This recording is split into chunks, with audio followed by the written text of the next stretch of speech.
Director Patel. The words cut through the chamber like a blade. We are here today because the American people deserve one thing: the truth. Why is Epstein's island still being protected?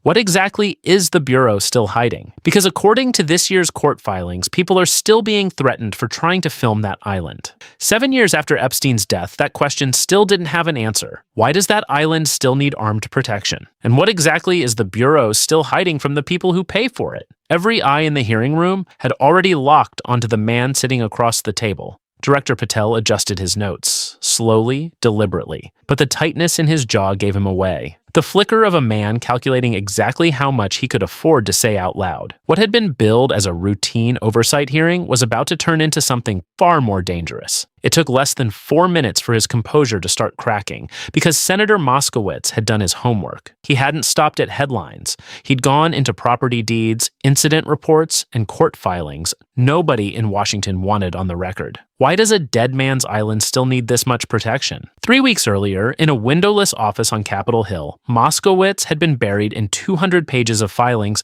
nobody else had bothered to read. He wasn't hunting for a headline, he was hunting for a pattern. What his staff found made the room go quiet, because hidden in those pages was a transaction so small, so strange, that every reporter before them had simply scrolled past it. $10, $250,000 property, sold for the price of a sandwich. Moskowitz had spent 11 years as a federal prosecutor before he ever ran for office, and prosecutors don't believe in coincidences. They believe in trails, and this one led somewhere nobody expected. His deputy chief of staff had warned Patel's office the night before. Moskowitz asks process questions, Patel's own team told him over the phone. Budgets, staffing levels, the usual noise, nothing we can't handle with a smile and a few statistics. He had no idea Moskowitz was still awake at 2 a.m., one folder open under a desk lamp, a folder about to change the entire conversation in Washington by lunchtime. For the first 40 minutes, the hearing moved exactly the way Patel expected. Friendly questions from his allies,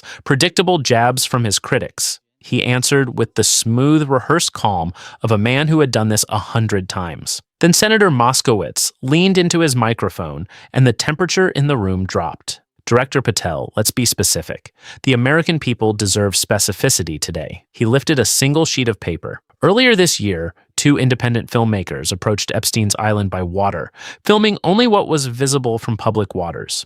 According to the federal case file, they were chased down by a boat. One of them was restrained at what witnesses describe as gunpoint. The room didn't go quiet. It went silent. The man was forced onto that boat, Moskowitz continued, his voice never rising above a flat, surgical calm. Court documents say he was found bound at the stern, and the memory card holding his footage was pulled from his drone and hurled into the water. If the network behind that island was dismantled years ago, why is someone still willing to commit a crime to protect it? Patel's jaw tightened. Once. His hands didn't move, but his shoulders did just slightly. The way a man's body shifts when he realizes the ground underneath him isn't as solid as he thought. Senator, that incident resulted in an arrest, Patel said carefully. The legal process is... I'm not asking about the arrest. Moskowitz cut him off, clean and immediate. I'm asking about the pattern. That single word changed the air in the room, because the arrest, Moskowitz explained, was only the surface.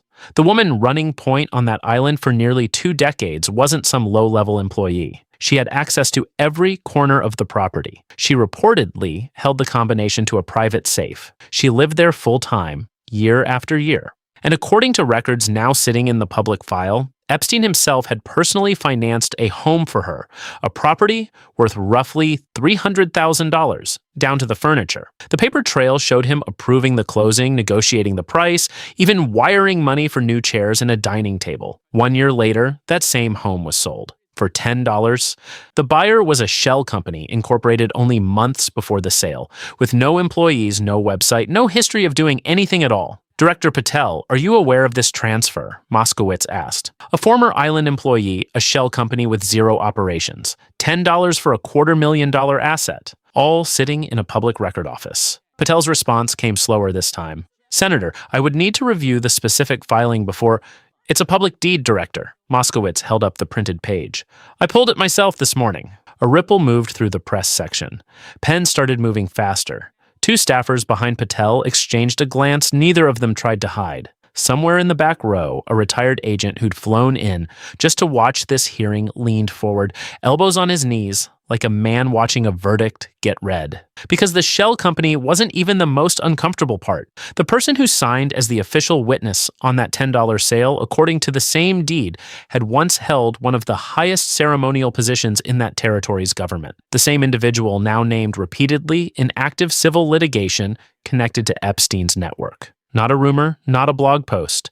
A name sitting inside real federal court filings, a $10 sale, a dissolved shell company, a government figure as the signing witness, and the original employee still listed at that same address years later. Why does the federal trail always seem to vanish the moment it reaches a name with real power behind it? Director Patel, Moskowitz said, voice flattening even further. A former government official, named in active litigation tied to this network, signed the witness line on a transaction moving Epstein-financed property for $10. Has the FBI ever looked at this? Patel's composure held for a half-second longer than it should have. Then his jaw moved again, 3 times in rapid succession, the unmistakable tell of a man chewing on a lie he hadn't prepared. Senator, I can't speak to specific investigative decisions without... Can you tell this committee whether anyone at the Bureau has ever looked at this record, yes or no? 8 seconds. Every camera in the room caught it. I would need to review the documentation, Patel said finally. Moskowitz nodded once, slowly, the nod of a prosecutor logging a non-denial for the transcript. Let's go back to the boat, he said, because this committee needs the full picture. Less than 2 months after that first filmmaker was restrained, a second one was stopped at the same location, bound with tape this time. Another arrest, same island. He looked up. 2 incidents. 2 filmmakers physically restrained. Evidence destroyed. Inside 60 days. A staffer 2 seats down from Patel stopped writing entirely, pen frozen above the page, watching the director's face for any sign of what came next. But the director still hadn't answered the question that mattered most, and Senator Moskowitz wasn't done asking it.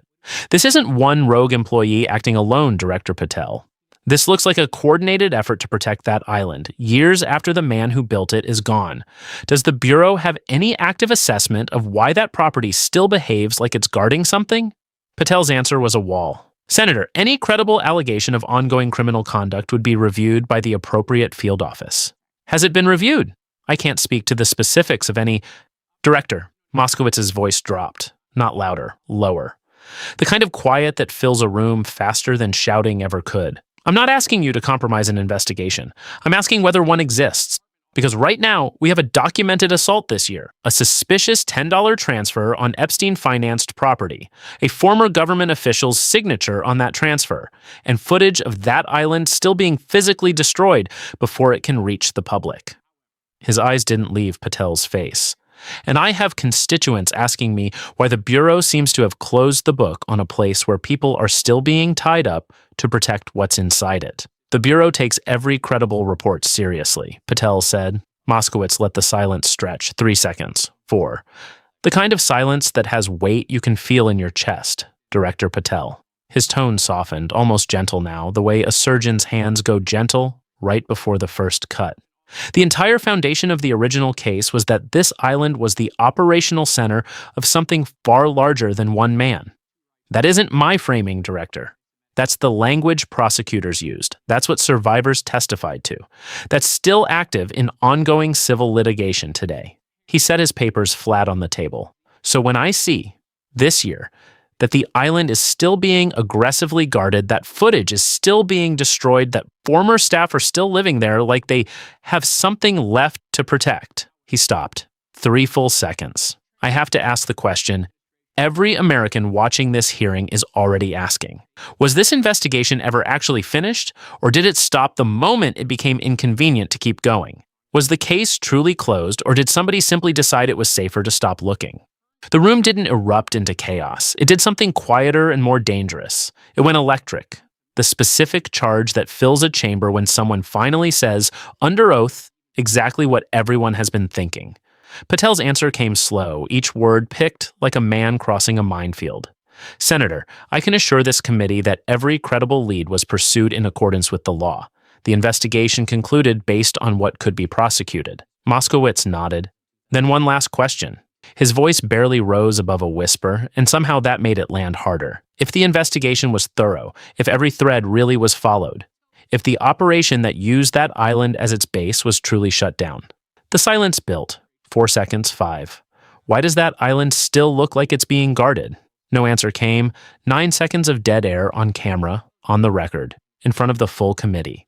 9 seconds where the director of the FBI, under oath, could not explain why a property tied to one of the most documented criminal networks in modern history still behaved, by its own recent case file, like a sealed compound with something inside worth killing to protect. The shell company, the $10 deed, the government witness, the employee still living there, the drone thrown into the water, the duct tape. 2 incidents, 2 arrests, same island. Years after the man who built it was gone. By the time the gavel finally came down, half the press gallery was already filing breaking alerts from their phones. Somewhere outside the hearing room, a junior staffer would later admit she had to step into the hallway because her hands wouldn't stop shaking. Inside the bureau itself, agents who had spent years quietly wondering why that island never came up again watched the clip on their phones within the hour. And for the first time in a long time, some of them finally felt like someone in Washington was asking the right question. And the question Senator Moskowitz put on the record, the one that hung in that chamber for 9 unanswered seconds, still hasn't been answered anywhere else either. So we're putting it to you directly. If the case was really closed, why does someone still need that island guarded badly enough to throw a man's camera into the ocean? Type your answer below, because Director Patel never gave us his.